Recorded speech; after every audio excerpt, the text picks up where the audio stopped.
रामनगर नाम का एक गांव था जहां पर विमला अपने बेटे के साथ रहती थी।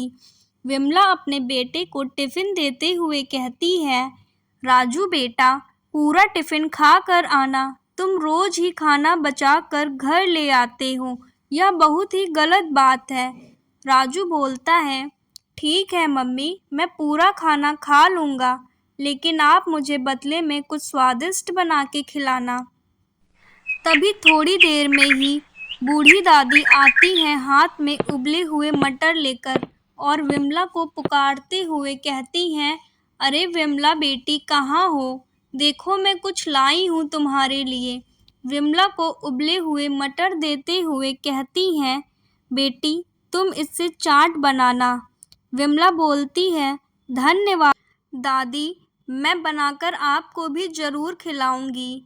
बूढ़ी दादी बोलती हैं, हाँ बेटी ज़रूर, तुम बहुत ही चटपटी चाट बनाती हो। और दादी मटर देकर चली जाती हैं अपने घर की ओर।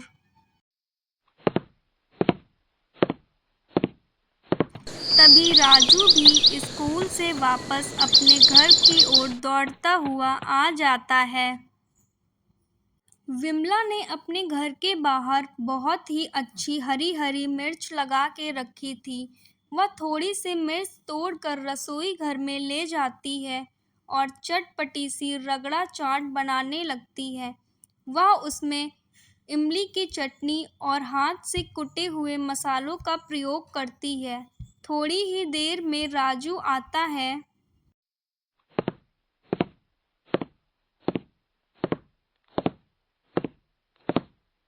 और अपनी माँ से पूछता है, माँ तुम ये क्या बना रही हो? बहुत ही अच्छी खुशबू आ रही है।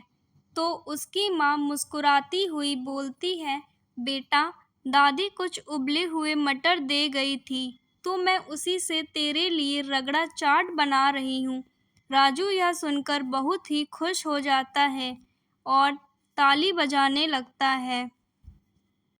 राजू चाट को चखता है और बोलता है, वाह माँ वाह, यह कितनी स्वादिष्ट चाट है।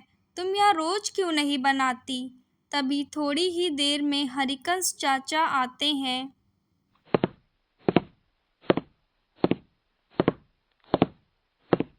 और विमला से उसका हाल चाल पूछते हैं, और बेटी कैसी हो? घर पर तो सब ठीक है ना? यह क्या बनाया है? बड़ा ही स्वादिष्ट लग रहा है। विमला कहती है, हाँ बाबा, सब ठीक है। आप भी यह रगड़ा चाट खाइए, मैं अभी लेकर आती हूँ। विमला आती है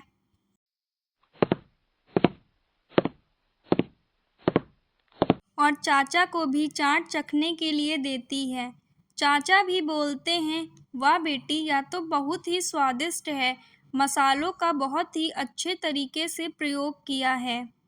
खाकर मज़ा ही आ गया, और इसकी इमली की चटनी का क्या ही कहना। तभी रगड़ा चाट खाने के बाद वह विमला से बोलते हैं, बेटी आज मैं राजू के विद्यालय गया था। मास्टर जी बोल रहे थे राजू की फीस बकाया है। विमला थोड़ी देर चुप रहती है और उदास मन से बोलती है, हाँ चाचा, राजू की थोड़ी सी फीस बकाया है।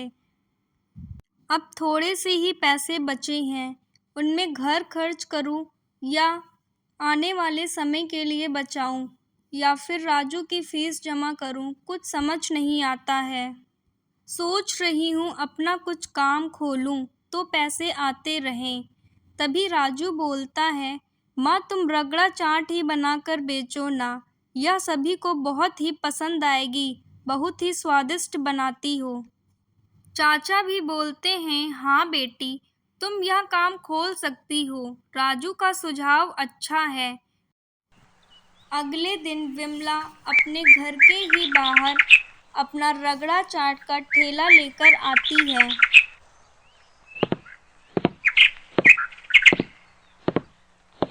और पेड़ के नीचे रगड़ा चाट बनाने लगती है। बहुत ही स्वादिष्ट मसालों की खुशबू आ रही थी चाट से।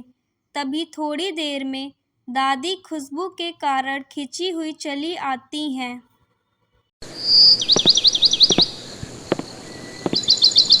और आकर बोलती हैं, बेटी मुझे पता था तू ही चाट बना रही है। खुशबू से ही मैंने पहचान लिया। भला ऐसी खुशबू किसकी चाट से आ सकती है। मुझे भी जल्दी से 1 प्लेट रगड़ा चाट खिला दे। विमला बोलती है, हाँ क्यों नहीं माँ जी। दादी चाट खाती हैं और कहती हैं, वाह बेटी वाह, बड़ा ही स्वाद है तेरी चाट में। ऐसी चाट रोज खाने को मिल जाए तो मज़ा ही आ जाए। विमला बोलती है, माँ जी क्यों नहीं, आप यहाँ रोज आ सकती हैं। दादी चाट खाकर चली जाती हैं।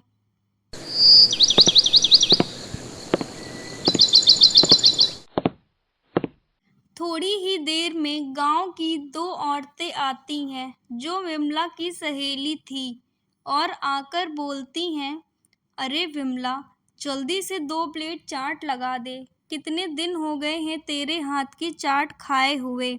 अब तो बढ़िया है, रोज आकर खाएंगे। विमला बोलती है, हाँ क्यों नहीं सखी, तुम रोज आओ और मेरी चाट खाओ, मुझे बहुत ही अच्छा लगेगा। वह चाट खाकर अपने घर की ओर चली जाती हैं।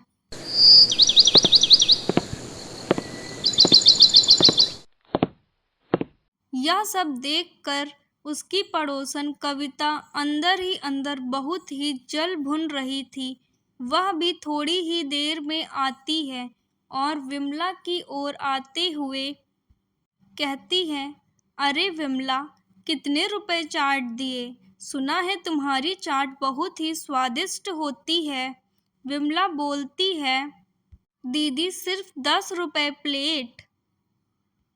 दीदी बस 10 रुपए प्लेट, आप खाएंगी मैं लगा दूं।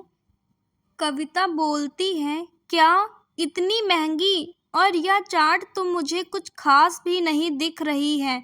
और वहां से मुंह बनाकर अपने घर की ओर चली जाती है। तभी थोड़ी ही देर में हरिया आता है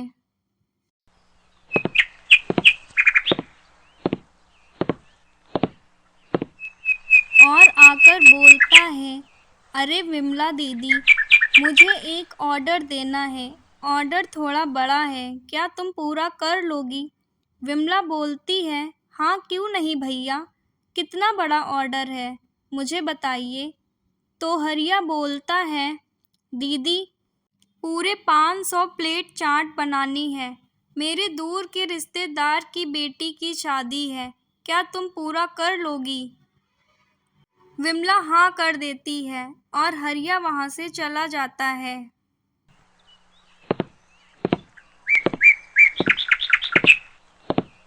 उसी दिन रात के समय हरिया विमला के घर की ओर दबे पांव धीरे धीरे आता है और जो भी विमला के घर में रखा हुआ चाट बनाने का सामान और पैसे होते हैं उनको लेकर चोरी करके भाग जाता है।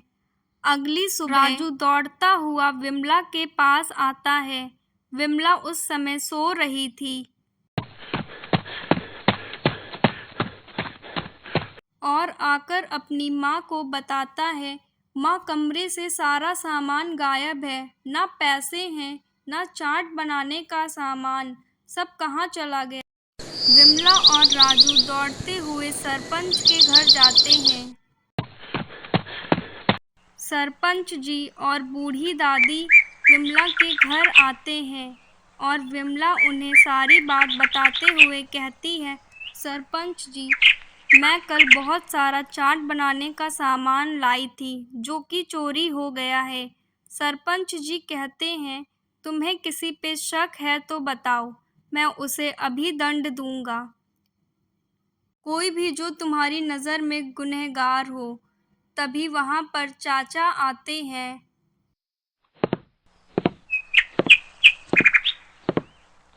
तभी वहां हरिकंस चाचा आते हैं और आकर बोलते हैं, मुझे तो इसमें हरिया का हाथ लगता है सरपंच जी। कल रात में मैंने उसे विमला के घर के बाहर कुछ सामान के साथ देखा था। फिर वहां पर हरिया को भी बुलाया जाता है। हरिया बहुत ही डरा और सहमा हुआ था। सरपंच जी उससे पूछते हैं, क्यों रे हरिया, तूने ही विमले का पैसा और सामान चुराया है? चुराया है तो बता दे, नहीं तो बहुत ही बुरा होगा। हरिया बोलता है, हाँ सरपंच जी, मैंने ही चुराया था, लेकिन मैंने खुद से नहीं चुराया। मुझसे तो विमला ने कहा था कि हरिया जाके विमला के पैसे और सामान चुरा लो।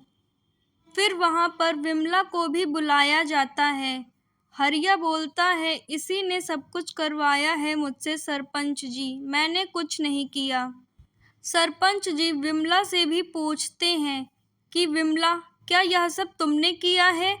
तो विमला जवाब देती है, जी मैंने ही किया है, ईर्ष्या के कारण किया है, मुझे माफ़ कर दीजिए सरपंच जी, मैं अब यह गलती कभी नहीं करूँगी, कृपया मुझे माफ़ कर दीजिए, मैं अब ऐसा कभी नहीं करूँगी। हरिया भी हाथ जोड़कर सरपंच जी से माफ़ी मांगता है, लेकिन सरपंच जी दोनों को कहते हैं, तुम दोनों ने गलती की है और गलती की सजा भी मिलेगी। फिर सरपंच जी विमला को थोड़ा सा सामान और कुछ पैसे देते हैं। विमला उनका धन्यवाद करते हुए बोलती है, धन्यवाद सरपंच जी, आपने मुझे न्याय भी दिया और मेरी मदद भी की। आप जैसा सरपंच हर गांव में हो